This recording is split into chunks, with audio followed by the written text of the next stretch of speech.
بعض اوقات موږ نه تپوس کوي خلک چې جی په مخ باندې دانی د مخ دانو دپاره څه وکړلی شي، د مخ دانې زموږ څنګه ختم شي. د دې دپاره موږ یو نسخه ورکوو، یو حکیمانه نسخه دی او یو د دعای معصوره نه نقل چې کومه طریقه دی هغه طریقه دی. حکیمانه نسخه دا دی چې دی ګرم شیزونه بند کړي، لکه غوښه شوه، چرګ شو، چاول بریاني شوه، داسې څه نور شیزونه شو، سوپ وغیره، دې نه دی پرهیز وکړي. دې نه علاوه دې سبزی زیاته خوري انشاءالله دا به ختم شي.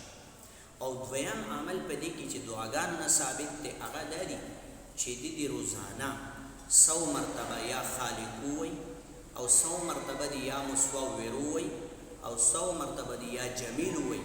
انشاءالله رب کریم به د دې د مخ دانې ختم کړي او مخ پې ښایسته شي او روښانه به شي. روزانه فرض مونږ نه رستو هم کولی شي او یو څه ټایم ورله خاص کړي، روزانه 5 مرتبه هر مونږ نه رستو دا 3 تسبیحات کوي، 100 مرتبه یا خالق، 100 مرتبه یا مصور او 100 مرتبه یا جمیل.